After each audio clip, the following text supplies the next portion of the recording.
आज माघ 6 गतेको बजार अपडेट सेयर बजार अपडेट चाहिँ लिएर तपाईँहरू सामु आइपुगेको छु होइन। तपाईँहरूलाई आज आज बजारमा भएको गतिविधिहरू, चुनावी माहौल, चुनावी दर्ता, अहिले चाहिँ राजनीतिक दलहरूले उम्मेदवार दर्ताहरू कसैको फिर्ता कसैको गर्न थालिरहेछन्, भइरहेछ, दर्ता भइरहेछ धमाधम। त्यही कारणले गर्दा आज चुनाव हुने निश्चित जस्तै भइसकेपछि बजारले एउटा बटमबाट यहाँ एउटा यो हायर लो हायर हाईको चाहिँ एउटा श्रृङ्खलाबाट तपाईँको भन्नुहुन्छ भने फर्किएको छ बजार होइन। एउटा लो यो चाहिँ सर्लक्क ट्रेड लाइनमा यसो सर्लक्क बजार हायर हाई हायर लो तरिकाले हेर्नु त होइन। ठ्याक्कै यहाँबाट चाहिँ सट्टसँगले यसरी यहाँबाट तल आयो रे एकलट, यसरी यहाँ फर्केर यस्तो गरेर यहाँ माथि पनि पुग्यो एकचोटि, यहाँबाट यसरी उँभो जाँदैछ। यसले चाहिँ अफ ट्रेन्ड लिएको जस्तो देखिन्छ। यहाँनिर एउटा हामीले यसमा चाहिँ यहाँनिर फिलअप ग्यापबाट चाहिँ बजार ओपन भएको छ आज। अनि त्यो ओपन भएको बजारमा चाहिँ अब भोलि पनि हेरौँ, अब भोलि के हुन्छ, यो हप्ता के हुन्छ। मैले चाहिँ यो 2780देखि 85को बिचमा एउटा रेजिस्टेन्सको लेभलमा रेजिस्टेन्सको रूपमा काम गर्छ भनेर आकलन गरेको छु। यो अझै बजार बढ्न चाहिँ यो भनेपछि 2% जति बजार 50-60 अङ्क बढ्न चाहिँ बाँकी नै छ होइन। आसपास बढ्छ कि भन्ने पनि छ एउटा। अर्को चाहिँ बजार यदि यहाँबाट फर्किँदा पनि यो 2670 चाहिँ एकचोटि रिटेस्ट गर्न आउने हो कि यो चाहिँ बिन्दुलाई भन्ने पनि देखिएको छ यहाँ। किनभने ग्याप भएर निस्किएको छ। योभन्दा अगाडिको प्रिभियस हाई यहाँ पनि हो, यो चाहिँ रेजिस्टेन्सको रूपमा थियो। यो चाहिँ अब फर्केर आउँदा सपोर्टमा काम गर्छ, यहाँनिरसम्म फर्किएर सपोर्टमा काम गर्छ कि भन्ने एउटा चाहिँ सामान्य सिद्धान्त पनि हुन्छ होइन। त्यसले गर्दा यो चाहिँ यस्तो देखिन्छ, बजारको चाहिँ सिनारियो यस्तो देखिन्छ, हामीले यस्तो देख्छौँ।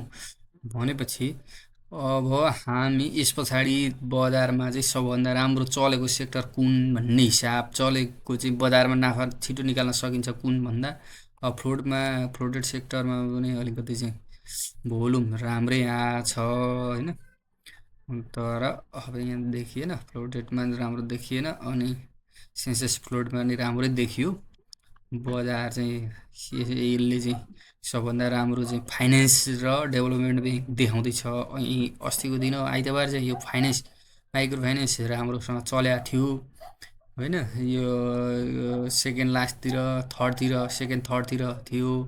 अहिले चाहिँ अब फर्किएर 5औं नम्बरतिर आएको छ, ग्रोथ हुँदैछ होइन। यसबाट पनि यो सेक्टरबाट पनि पैसा चाहिँ बनाउन सकिने खालको अवस्था आयो। माइक्रो फाइनेन्स सेक्टरले पनि यहाँ एउटा रेजिस्टेन्सको काम छ, लेभलमा रहेछ। अब यो रेजिस्टेन्समा के गर्छ त्यो हेर्न बाँकी छ। यहाँ हेर्नु होइन, यो चाहिँ यति चाहिँ बढ्न सक्छ। यो अर्को पनि 5275 र 5000बाट यो रेजिस्टेन्स, योभन्दा अगाडिको हाई पनि होइन यही नजिकै देखिन्छ है। अब त्यसले गर्दाखेरि तपाईँहरूले यसलाई पनि आधार मानेर एकचोटि हेर्नु, यहाँ आसपासमा छ। अनि यो भोल्युम यहाँ पनि छ एउटा होइन 5200। यो यदि अब भोलि यो पनि रिटेस्ट यो पनि गरेर जान्छ भने यसमा राम्रो देखिन्छ। चाम पनि आएको छ यसमा भोल्युम, माइक्रो फाइनेन्स सेक्टरमा यहाँ भोल्युम पनि आएको छ। 2 दिनदेखि लगातार एभरेज भोल्युम आयो। त्यसमा पनि एफएमडिबिएल चाहिँ राम्ररी चलेको देखियो र यसको 836 रुपियाँलाई चाहिँ टार्गेट राखेर किन्ने भन्छ। सपोर्ट चाहिँ 807 रुपियाँ आसपास भन्छ, 810देखि 7। अनि समता पनि किन्नका लागि उपयुक्त हो कि जस्तो। भोल्युम 2 दिनदेखि लगातार, आज घटेका दिन पनि यहाँ बजार घट्दा पनि भोल्युम चाहिँ आएको छैन भनिसकेपछि यो पनि किन्नका लागि चाहिँ एकदम राम्रो चाहिँ देखिन्छ होइन। भोल्युम यो एनआइसिएल एनआइसिएल बिसिएल पनि त्यस्तै त्यस्तै यो चाहिँ खेलाडी लागेको नै स्टक रहेछ होइन। स्टक त्यस्तै देखिन्छ। यो चाहिँ बजारै नबढ्दा पनि बजार बढ्दा त सबै सेक्टर बढिहाल्छन्, सबै कम्पनी पनि बढिहाल्छन्, प्रायः गएर 5-10 रुपियाँ 5-10 रुपियाँ बढ्ने नै हुन्छन् होइन। यो हायर हाई हायर लोको श्रृङ्खलामा एकदम राम्रोसँग यो पनि कम्पनी बढेर जस्तो देखिन्छ यहाँ हेर्नु तपाईँहरूले। अनि यो होइन त्यस पछाडि अब यसको चाहिँ सब रेजिस्टेन्स चाहिँ यो लेभललाई नै मानेर गर्नु होला। यो उसले 580 देखि 595 बिचमा यो पनि बढेर माथितिर जान्छ भने चाहिँ यसले राम्रै मुभ लिन सक्छ। यो यहाँसम्म पनि 600-700को बिचमा, यहाँ 700तिर 600तिर भोल्युम चाहिँ यहाँ आएको छ भनेपछि यो 700-730तिर पनि आउने रहेछ। अब फाइनेन्सको कुरा चाहिँ अस्ति पनि मैले भनेको थिएँ, फाइनेन्स सेक्टर चाहिँ एकदम राम्रो छ। यो यसलाई ब्रेक गरौँ, यदि ब्रेक गर्छ भनेदेखि हामीले यो फाइनेन्स सेक्टरमा बढ्न बाँकी फाइनेन्सका स्टकहरू हेर्ने भनेको थिएँ। अब मजुसी फाइनेन्स त धेरै माथि पुगिसकेको छ। हजुरहरूले अब चाहिँ यसलाई सेलिङ साइडबाटै हेर्दा ठिक होला होइन। यो चाहिँ अब यो विकली क्यान्डलबाट पनि हामीले हेर्दाखेरि प्रिभियस हाईको नजिक नजिक पुगेको रहेछ। रेसिस्टेन्सको रूपमा अलिकति थोरै घटेको पनि छ, बढ्न त अझै पनि बढ्ला होइन।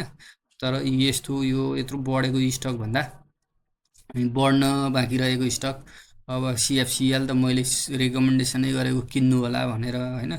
त्यस पछाडि आइसिएफसी किन्नु होला भनेरै भनेको यत्रो बढाएको छ। यो बढेर चाहिँ अहिले घटाएर छ। अब यो चाहिँ किन्ने बेला किन्नलाई एकचोटि चान्सेस पनि हुनसक्छ। यो चाहिँ हजुरहरूले एकचोटि आँखा लाउनु होला, लाउँदा पनि हुन्छ। यहाँ चाहिँ यसको रेजिस्टेन्सको रूपमा यो आसपास यहाँ ग्यापमा पनि खुलेको रहेछ होइन। यो यतिको यो बिचको ग्याप पनि छ, यो ग्यापको बिचमा पनि छ, यहाँसम्म आउन पनि सक्छ। त्यसमा चाहिँ मौका लिने होला कि हामीले किन्नलाई भन्ने कुरा हो। अहिले चाहिँ हजुरहरूले के गर्नुहुन्छ तपाईँहरूको निर्णय, त्यो अनुसार किनबेच गर्नु होला। मेरै अनुसारै किनबेचै गर्ने भन्ने होइन, हाम्रो निर्णय सुन्ने कुरा, मेरो पनि सुन्ने अरूको पनि सुन्ने अनि किन्ने भन्ने कुरा हुन्छ। त्यसमा फाइनेन्स सेक्टरले एकदम राम्रो गर्छ र फाइनेन्स सेक्टर धेरै राम्रो हुन्छ नै भनेर मैले योभन्दा अगाडिका भिडियोमा पनि भनिरहेको हो। फाइनेन्सले नभन्दै राम्रो गरेको छ। अब यो फाइनेन्स चाहिँ 2600 आसपास आइसकेपछि घट्न सक्छ। भोल्युम पनि आएको छ, आज पनि बढ्यो। फाइनेन्स यहाँनिर हेर्नु आज पनि त्यत्रो बढ्यो, 24 अङ्क बढ्यो। यसै अब फाइनेन्स बढ्दै नबढेको फाइनेन्स चाहिँ अब हामीले खोज्ने हो। फाइनेन्स अझै बढ अझै हेर्ने हो भने आरएफएल आरएफएफएल बिएफसी एसएफ कुनै नबढेका भन्ने नै छैनन्। अब सबै बढेका छन्, तर यो चाहिँ धेरै घटेको रहेछ। अब एसएफसिएल समृद्धि फाइनेन्स भन्ने घटेको छ। अब यो सेक्टरै चलिसकेपछि यो पनि नचल्ने कुरो हुँदैन, भोलि यो पनि चल्ने नै हुन्छ। त्यो हुँदा अब 411मा रेजिस्टेन्समा आएर यो फर्केको छ। अब यो 50 दिनको कारोबार 393भन्दा माथि पनि छ। यो पनि एउटा लिन सकिएर किनेर रुङ्न सकियो होइन। भोल्युम पनि आएको छ, आज घटेको दिन पनि त्यत्रो भएन। एसआइसिएफ पनि त्यस्तै तलै छ होइन। अनि त्यस पछाडि एसएफसिएल समृद्धि फाइनेन्स आरएफएफएल अब यो चाहिँ अब एउटा मात्र क्यान्डल देखिन्छ। यसमा चाहिँ अब पिएफएलमा चाहिँ भोल्युम चाहिँ आएको छैन। अब यसको चाहिँ घटेको मूल्यमा हामीले यो आसपासमा हामीले यहाँ ग्याप पनि रहेछ। यो एउटा सपोर्टको काम पनि गर्छ। त्यो एउटा हेर्ने, अर्को चाहिँ हामीले यसको यहाँ ग्यापमा ओपन भएको छ यहाँनिर र यहाँनिर एउटा ग्यापै पनि छ। यहाँ हामीले सर्लङ्ग देख्न सक्छौँ। यो बिचको ग्यापमा चाहिँ होइन हजुरहरूले एकचोटि आउँछ भने ट्राई गर्नु होला। यो होइन यो बढ्न सक्ने कम्पनी मध्ये पर्यो। यो फाइनेन्स पनि त्यस्तो छ। गुगलको त कुरै छोडिदिउँ, यो त सर्किटै लाग्यो, मैले किन्नुपर्छ होला भन्दै हजुरहरूले के गर्नुभयो। यो सेक्टर त्यस्तै हो। यो फाइनेन्स सेक्टर भनेको चाहिँ अपरेटरले एकदम खेलाउने र त्यसलाई उफार्ने अनि बेच्ने, प्रफिटहरू छिटोभन्दा छिटो पैसा बनाउने ठाउँ हो यो फाइनेन्स भनेको चाहिँ। अनि अब डेभलपमेन्ट ब्याङ्कमा चाहिँ कुन चाहिँ राम्रो छ भन्ने कुरा हो। एउटा एलबिबिएल अब यो अस्तिदेखि रेकमेन्डेसन गरेकै भइहाल्यो। जेबिएलबी यो ज्योति विकास ब्याङ्क पनि भइहाल्यो होइन।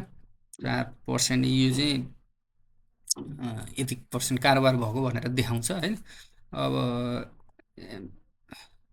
एमएनबिबिएल पनि त्यत्रो बढाएको छ, यो पनि राम्रै कम्पनी छ। एमएलबिएल पनि भयो, केएसबिबिएल पनि भयो, यो पनि राम्रो बढ्न सुरु गरेको। यो खेलाडीले यहाँनिर चाहिँ एकदमसँगले हेर्नु होला, यहाँनिर ग्रिन क्यान्डलहरू पनि बनाएका छन्। यो खेलाडीले किन्दै किन्दै हायर हाई गर्दै गर्दै लगाएको छ। अब यता तलतिरको चाहिँ अलिक भोल्युम कम आएको छ, यतातिरको चाहिँ निकै कम आएको भोल्युम भएर यो त्यत्रो बढ्यो होइन। यहाँ आज चाहिँ राम्रो भोल्युम आयो। यसमा पनि lower low higher high lower low higher high गर्दैको श्रृङ्खला छ भनेपछि चाहिँ यो प्याटर्नमा सर्लक्क बढेको छ। यो यो भन्दा नि योबाट चाहिँ योबाट हेर्नु होइन, यो प्याटर्नमा हायर हाई हायर लोको श्रृङ्खलामा यसरी यस्तो तरिकाले बढिरहेको छ होइन। यसरी बढिरहेछ हेर्नु। यो चाहिँ यो यहाँबाट माथि पुग्दाखेरि बेच्ने, यहाँ तल सपोर्टमा आउँछ किन्ने, यो ट्रेन्ड लाइनमा यसरी गइरहेछ अनि यो पनि किन्नलाई उपयुक्त हुन्छ। अनि म्यानुफ्याक्चरको पनि कुरा भइहाल्यो। म्यानुफ्याक्चरमा त प्रत्येक दिन यी नयाँ एसआई प्यानल र एसएएल सर्किटै मात्र लाग्छ, अरूले त किन्नै पाएका छैनन्। किनकि अब यहाँबाट यहाँ पुगिसक्यो, यहाँ बेच्ने मान्छे हेरे हेरे भए त्यस्तो भयो। मैले पनि यहाँतिर बेचेको थिएँ होइन, 1250तिर बेचेको थिएँ। अब यो शिवम पनि अब हायर लोको श्रृङ्खलामा छ। अब होटलको बन्दीपुर हेर्नु, बन्दीपुर नयाँ हो। अब बन्दीपुर अब चरको रूपमा बढेको छ, बढाएको छ हेर्नु। अब यो लगाइराखेकै हो, यस्तो स्ट्रक्चरमा बढाएको छ। अब यहाँबाट यति जति बढ्यो यो त्यति नै बढ्छ भन्ने पनि सिद्धान्त छ। अब यहाँदेखिको यहाँसम्मको यो मूल्यलाई लिँदा यति नै आधी नै लिए पनि 147 रुपियाँ बढ्यो। अब यो 147 रुपियाँ पनि यहाँनिरबाट यो बिन्दुबाट बढ्छ भन्छन्, त्योबाट बढ्दा नै 1044को चाहिँ एउटा उद्देश्य राखेर गर्दा हुन्छ। यो साथीहरू अलि मैले जानेको यति नै लिएर आएँ। सब्सक्राइब गरिदिनु होला, भिडियोमा लाइक गरिदिनु होला, कमेन्ट गरिदिनु होला। तपाईँहरूका स्टक पनि यसो एक दुईवटा कमेन्ट गर्नु होला। भोलिको बजार अपडेट लिएर आउने नै छु। आजलाई बाई बाई। जीवन घिमिरे भन्ने युट्युब च्यानललाई सब्सक्राइब चाहिँ गर्न नभुल्नु होला है। धन्यवाद।